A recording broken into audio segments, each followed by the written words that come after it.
Assalamualaikum warahmatullahi wabarakatuh. Ketemu lagi di Rahasia Kecil Channel. Oke, mungkin saya perlu jelaskan sekali lagi ya guys, kenapa channel ini saya kasih nama Rahasia Kecil Channel. Gini guys, kalau rahasia-rahasia besar itu kan banyak ya guys, dari YouTube yang lain itu kan banyak, seperti kalau misalnya masakan itu kan banyak resep-resep. Kalau misalnya ya apapun formula atau apapun itu kan ada banyak ya di di YouTube yang lain. Nah, kadang kita itu mencoba resep itu, terus formulanya sudah kita coba blok sama persis, tapi ternyata hasilnya itu nggak memuaskan gitu loh guys, kadang gagal gitu kan. Nah, selidik punya selidik itu, dari kegagalan itu ada hal-hal kecil yang sebenarnya itu penting guys, tetapi terabaikan, tidak dilakukan dengan benar gitu loh guys. Makanya channel ini saya buat dan hadir untuk mengungkap hal-hal kecil atau rahasia-rahasia kecil yang sama sekali tidak boleh diabaikan guys, karena ini akan berpengaruh dengan keberhasilan. Terus gitu ya guys ya. Untuk itu saya kira tonton terus, kalau perlu subscribe, like and share ya guys, agar tidak ada video-video yang tertinggal nantinya guys. Dan karena ini perjalanan video ini itu berseri ya guys, jadi ada semacam historinya. Jadi awalnya gimana, sebelumnya gimana, terus kemudian saya update terus sampai sekarang bagaimana. Jadi ikuti terus, jangan lupa subscribe dan like and share agar banyak teman-teman kita yang mendapatkan manfaat dari apa yang saya berikan ya guys. Video kali ini itu mengenai pengaruh probiotik pada tambak Fanami tradisional kondisi ekstrim guys. Video ini diambil tepatnya kemarin hari Sabtu tanggal 6 Maret 2021 itu guys ya. Terus ini kenapa alasan judul video itu kok pengaruh probiotik pada tambak Fanami tradisional kondisi ekstrim ya guys. Gini guys, saya kasih penjelasan sedikit ya guys. Jadi kebanyakan penggunaan probiotik itu kan kadang tidak optimal gitu loh guys, hanya sambil lalu saja. Biasanya probiotik itu optimal dipakai untuk pengelolaan tambak yang intensif. Tambak Fanami intensif itu banyak yang pakai di menggunakan probiotik. Tapi kalau untuk tradisional kayaknya kurang gitu loh guys kan. Makanya di sini saya coba di tambak tradisional ini menggunakan probiotik. Kebetulan tambak yang saya pakai probiotik itu adalah tambak yang ekstrim guys, kondisinya ekstrim. Kenapa ekstrim? Karena ini kan ceritanya saya melanjutkan ya guys, saya memang sedang sewa tapi melanjutkan. Jadi pertengahan tahun sekitar dapat 4 bulan guys ya, itu saya melanjutkan sekitar 8 bulan ini rencananya guys. Sehingga karena 8 bulan saya tidak ingin waktu 8 bulan itu istilahnya itu kita harus ngawali dan banyak waktu yang terbuang, sehingga nanti pas waktunya sewa habis saya malah nggak dapat apa-apa guys. Jadi makanya ini tetap aja saya coba, sekaligus saya ingin menguji kemampuan probiotik dalam kondisi tambak yang ekstrim itu seperti apa guys, gitu ya guys. Jadi di sini tadi ada mulai cuplikan video-video ya guys. Ada cuplikan video-video yang seperti menunjukkan kondisi air itu juga apa seperti ini guys ya, ada ganggang, ada ya airnya sebenarnya sudah jernih guys. Cuman kalau saya kira sih makanan yang ada di dalamnya itu kurang banyak, karena planktonnya juga belum seberapa tumbuh. Kalau dari sisi bakteri sepertinya sudah terbentuk guys, karena lihat kejernihan air itu menunjukkan bahwa bakteri itu sudah terbentuk ya guys, sudah kondisi alamnya itu semacam habitat yang ada di sana itu sudah menyatu gitu guys. Jadi kalau misalnya tambak yang seperti ini itu kalau terkena hujan itu menter guys, nggak mudah berubah gitu loh. Cuman saya perlu memperbaiki di kandungan makanannya supaya agak melimpah, sehingga nanti begitu saya kasih bibit panami atau nener bandeng itu cepat besarnya. Memang ini harusnya ya guys, dalam kondisi tambak seperti ini itu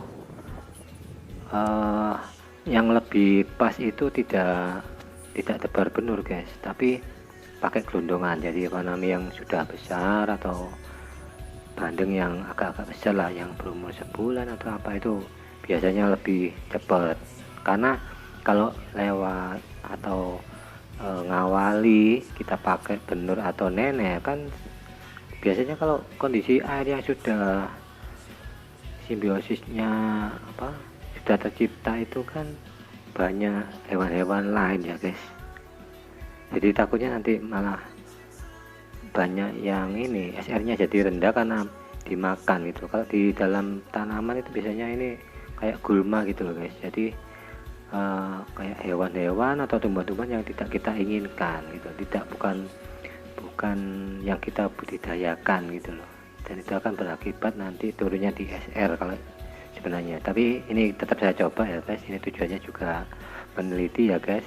Mungkin guys nggak usah nguji sendiri lah ya, nguji nggak apa-apa sih, maksud saya sebelum nguji bisa lihat ini kan lumayan guys. Kalau ada gagalnya atau apa kan biar cukup ini saja gitu loh, yang mewakili sehingga guys tidak mengalami kerugian karena harus menguji sendiri-sendiri gitu loh guys. Ini jalan raya ya guys ya.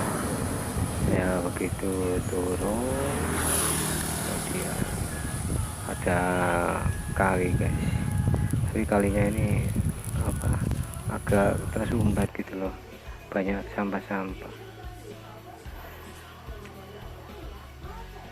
Terus ini, nah ini kalau dari sini itu kalinya, itu jalan rayanya jadi dekat sih guys, tambahnya itu jadi enak, nggak jalan lama jauh-jauh. Terus itu ada kondisi air, juga ada ganggang yang memang sudah ditumbuh kayaknya dari pemilik sebelumnya itu kurang begitu diperhatikan ya guys, jadi kurang terawat gitu loh. Akhirnya tumbuh ganggang atau apa itu yang airnya tuh masih itu sebelum ini guys. Ini kan seminggu yang lalu sudah saya kasih probiotik, jadi masih agak lumayan ini, artinya sudah agak jernih, terus agak kehijauan. Kalau awalnya kemarin seminggu yang lalu itu ini airnya itu agak kayak air got gitu guys, itu ganggangnya itu kayak hitam gitu loh, jadi menunjukkan ada bakteri jahatnya itu Jadi makanya kemarin seminggu yang lalu itu saya kasih probiotik ini sebanyak 5 liter.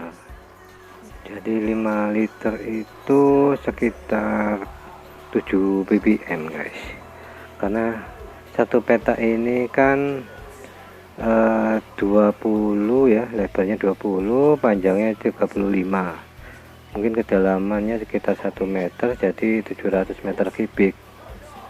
Jadi 700 meter kubik dibagi 1000 gitu kan guys, ketemu 0,7. Jadi 5 liter dibagi 0,7 sama dengan 7 ppm, jadi sekitar 7 ppm ini guys. Terus ini saya jalan, ini adalah petak kedua yang sebelah kiri ini guys. Jadi petaknya itu ada 6 petak, ada 6 petak. Terus yang tadi petak yang apa, yang pertama tadi itu, nah ini guys, kan sudah saya kasih probiotik 5 liter. Terus hari ini akan saya kasih benur window guys, setengah rean. Sebenarnya mau saya kasih nener 1 rean ya guys, tapi posisi sekarang nener itu agak sulit, jadi pas tidak ada barang, jadi adanya window, jadi terpaksa saya kasih setengah rean window. Terus ini nanti juga petak 1 itu akan saya kasih lagi probiotik 5 liter karena kondisi airnya masih kurang baik ya guys. Jadi supaya baik, tidak ada bakteri jahatnya, minimal berkurang lah bakteri jahatnya, karena bisa ditekan oleh bakteri baik. Kemudian petak yang kedua, kemarin tanggal atau seminggu yang lalu ya, itu tanggal 27 Februari 2021 itu saya isi Vanami F1 1 rean, tapi belum saya kasih probiotik.